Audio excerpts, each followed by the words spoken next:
ఈ విధంగా ప్రజలకు సంబంధించిన ఆస్తిని పూర్తి స్థాయిలో ఒక కాన్స్పిరసీ వీళ్ళు తయారు చేసుకుని దుర్వినియోగం చేసి రాష్ట్రానికి నష్టం కలిగిస్తుంటే ఇదేమన్నా ఒక వ్యక్తిపై మేము కక్ష కట్టామా? ఒక కుటుంబానికే మేము పరిమితమయ్యామా? సో దీని వెనుక ఎవరున్నారు?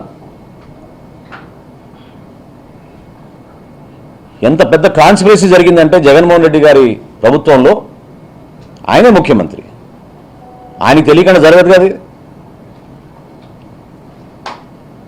ఆరోబిందో రియాలిటీకి కాకినాడ సీ పోర్ట్స్ ఎందుకు 41% వాటా ట్రాన్స్ఫర్ చేసింది? ఏ సందర్భంలో చేసింది? ఏ విధంగా బెదిరించి భారతదేశంలో కార్పొరేట్ చరిత్రలో ఏనాడు జరగని విధంగా కేవీ రావు గారిని వారి కుటుంబాన్ని బెదిరించి ఏ విధంగా వీళ్ళు 41% వాటా రాయించేసుకున్నారో ఖచ్చితంగా బయటికి రావాలి. బాధ్యత లేదా జగన్మోహన్ రెడ్డి గారికి? కాకినాడ సీ పోర్ట్స్ లిమిటెడ్కి ఆరోబిందో రియాలిటీ ఏ విధంగా దూరింది? ఎందుకు మీరు జిఎంఆర్ దగ్గర నుంచి ఎస్సీజెడ్ లాగేసుకున్నారు?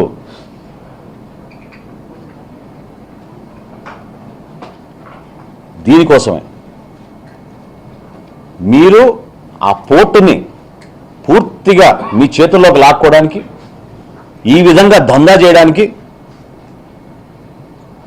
అంతిమంగా రాష్ట్ర ప్రజలకి నష్టం జరిగే విధంగా కేవలం మీరు మీ కుటుంబ సభ్యులే ఇందులో బాగుపడే విధంగా ఒక ప్రణాళిక సిద్ధం చేసుకుని చివరికి దేశ భద్రతను కూడా మీరు పక్కన పెట్టారు.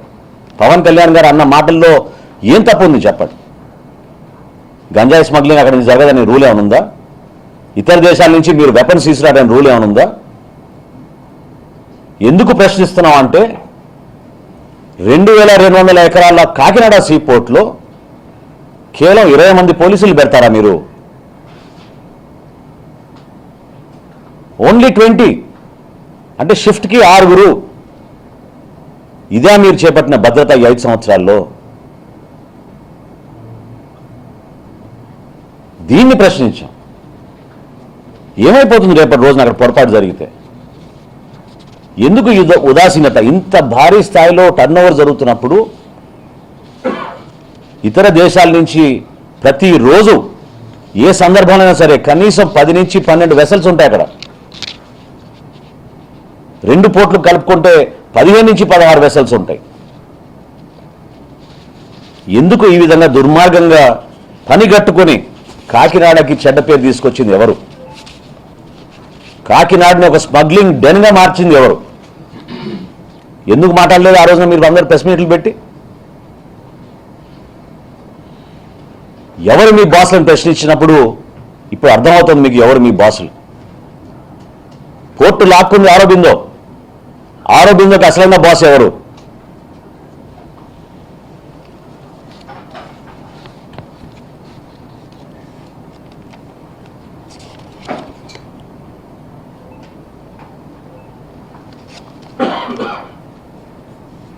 గతంలో కూడా బియ్యం ఎగుమతులు జరిగినాయి, కానీ ఈ స్థాయిలో ఎప్పుడు జరగలేదు.